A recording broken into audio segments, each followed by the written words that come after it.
এতিয়া বাজিছে 12টা আৰু এতিয়া যাম আমি বলবমত আজি ফাৰ্ষ্ট টাইম যাম। মই আজিলৈকে যোৱা নাই, আজি ফাৰ্ষ্ট টাইম যাম, আপোনালোককো দেখাম। আৰু এতিয়া গৈ আছোঁ আমাৰ গন্তব্যস্থানলৈ। এয়া দেখিছে নহয় কিমান ভিৰ, মানে সকলোফালে গাড়ী মটৰ মানে ইমান। আৰু ফাইনেলি আমি আমাৰ গন্তব্যস্থান আহি পালোঁ আৰু আহিয়ে এতিয়া মানে ইয়াতে দোকানবিলাক আছে, আপুনি মানে যদি কিবা লৈ নাহে ইয়াৰ পৰা ল'ব পাৰে।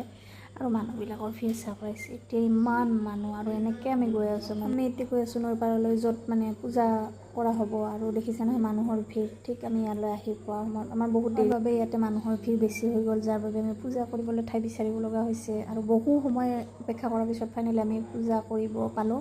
আৰু পূজা কৰি স্নান কৰি ইয়াৰ পৰা আমি এতিয়া ওলাই আহিলোঁ, মানে য'ত মেলা হৈ আছে তালৈ যাম এতিয়া। নৈৰ পাৰতে অলপমান ঘূৰি পাকি আমি এতিয়া প্ৰায় ঘৰলৈ যাবলৈ হ'ল।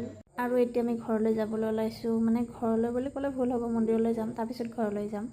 আজিলৈ আহিছোঁ, নেক্সট ভিডিঅ'ত আকৌ লগ পাম, বাই বাই।